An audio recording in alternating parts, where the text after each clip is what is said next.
Well, hey everybody, welcome back to Wrenching with Grandpa. It's Sunday evening or late afternoon.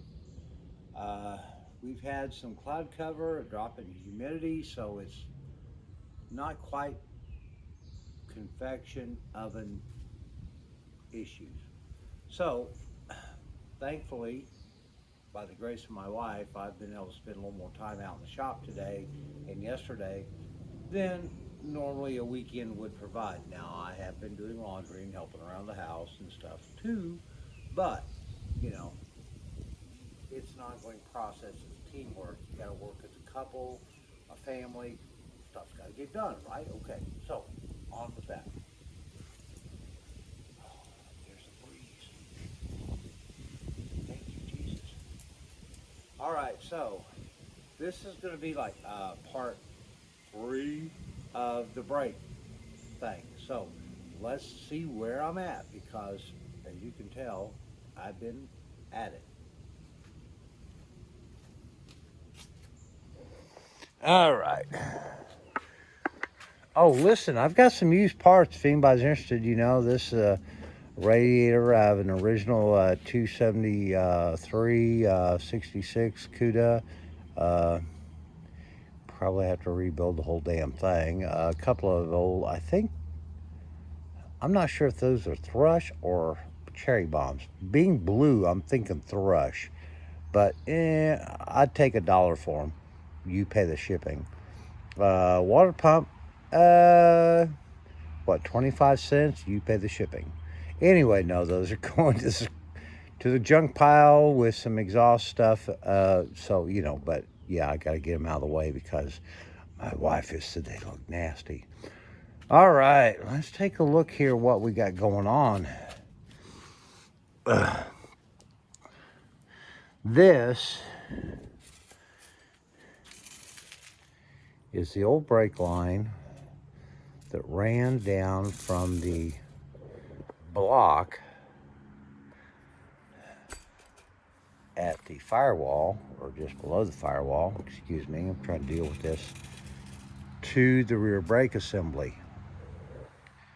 Now, really, you get in there with a wire wheel and clean this stuff up, you'd be surprised because of the undercoating and everything else. This might still be a usable line. I may go ahead and just keep it and clean it up just to see what it looks like. Factory clips where the line clips into the frame. Those I'll be saving for dang sure. But she's a long piece of tubing. Goodness gracious sakes. I could make maybe a ham radio antenna out of it. So that's just part of it.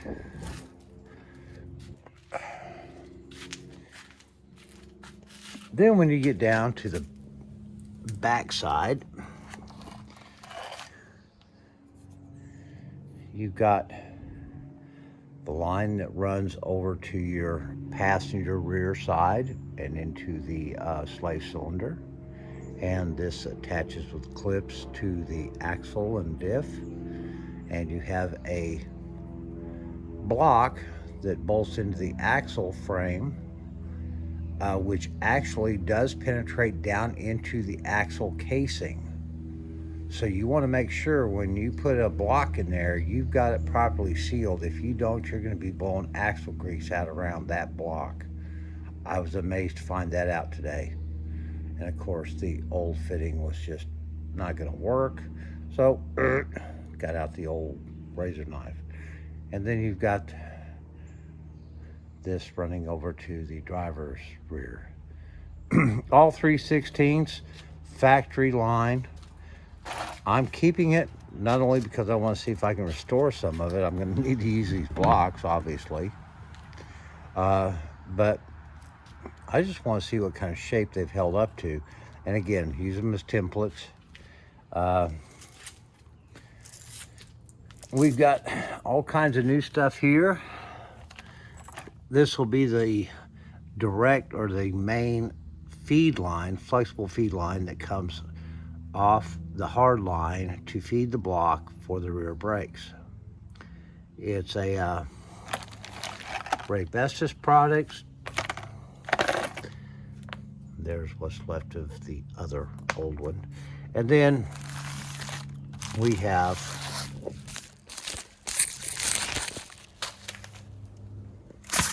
25 feet of bendable 3/16 brake tubing, along with all the various doodads, screws, nuts, and bolts. Now, I went ahead and bought 2 of those. Give me 50 feet. Hey, if I don't use it all here, I got plenty of other things I'm sure I'll need it for. And the price was right, okay? All right. So, oh, there's a tire, drum. And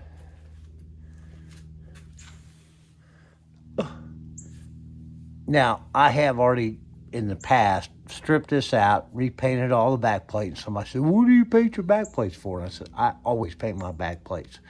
Duh. It's got the new slave cylinder in it. Over there in that box over there, we got all the springs and doodads and stuff and brake shoes, blah, blah. So that, new brake lines on the back. I had to go down to, everybody's favorite store. Was it Harbor Freight, Freight Harbor, whoever.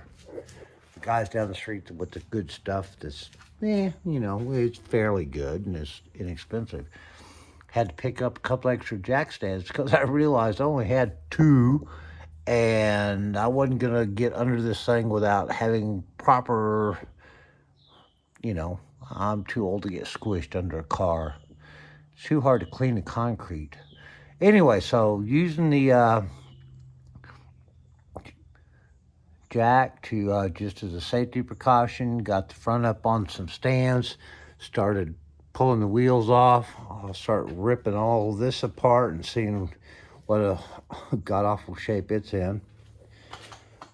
But not to worry, because we've got new slave cylinders and all that stuff, hoses and everything right here. It's just I got to figure out. And I have to be honest with you, boys and girls. Sometimes it's not always a good idea to go to your favorite online or local website to order parts and make a big list of things, considerations, and then have maybe an adult beverage or 2. Because I believe, but it's not a big deal considering what a great deal I got, I actually ended up ordering more brake hoses and stuff than I will need. But it's not a big deal because you know what? These parts aren't that easy to find and they'll be great for swap meet. Yeah, I'll trade you these 3 brake lines and a hubcap for a 4-barrel intake. Yeah. So, anyway, my mistake. I'm learning. So, that's kind of where that's all at. Whoa, be careful here, boys and girls. Of course, I already showed you we got the Dorman 70 Duster dual chamber in, plug and play. I was so happy with that, like $40 at Part Geeks. Anyway, and I apologize for the lighting, it's not great. This is the primary feed line from the old master cylinder, and it goes down to a block down below, which I've got all this stuff kind of loose and disconnected. And then there was a line that came back over across the back of the firewall. And let me see if I can get you over here to show it to you. If I can get around this jack and everything without impaling myself.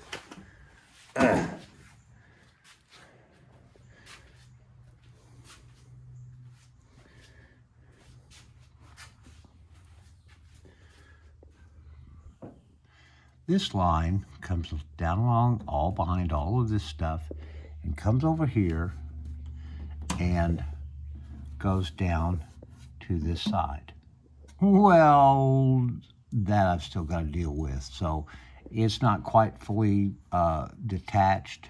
And I'll be honest with you folks, I am saving this line for template purposes to see if I want to follow the original factory layout or if I can do something that's a little bit better as far as dealing with an after build application. You got to remember, these lines and stuff were all installed on the assembly line before a lot of this other stuff was ever put on the car. So yeah, it was real easy, and we could bend stuff all around this and that, and it's real easy to deal with.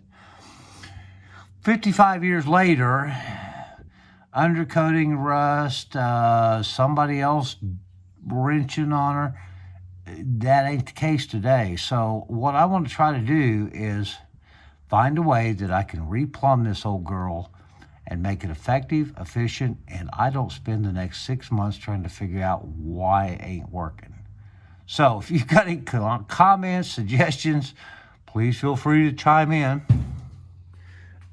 So, yeah, took the tire and wheel off that thing this afternoon and had to do battle with a swarm of, I'm not sure what kind of spiders they were, but they weren't terribly hard to deal with. They smelled me after crawling around on this floor the last 2 days, and they ran for shelter. Yeah, that's something I'm going to have to do too. When I get this thing back on the ground and rolling around, I got to get her out of here, and I got to pressure wash this shop because it smells horrible right now. Between the brake and the oil and everything, and some of these old carpets got moved to the shop from the house because of dogs, you know. So that's kind of what's going on. I would do something, you know, and get in the car and grunt and groan and twist off a bolt or a nut or something for you all today, but I think you get the gist of it. Still working on her. We're getting there. Just takes time. Like I said, it's not a sprint, it's a marathon. Listen, I appreciate y'all watching. I've got folks from Canada, United States, England, the UK, Germany, and India, and some other places, South Africa and Australia as well, that have chimed in. Guys, I really appreciate all your support. If you're not subscribed, please consider it. This old guy's doing this for the love of old Mopars, and I grew up wrenching on cars, and you know, it's better than, well, this is my mistress. And you know what? It's okay with my wife. I can put money in this. Love y'all. See you soon. Bye-bye.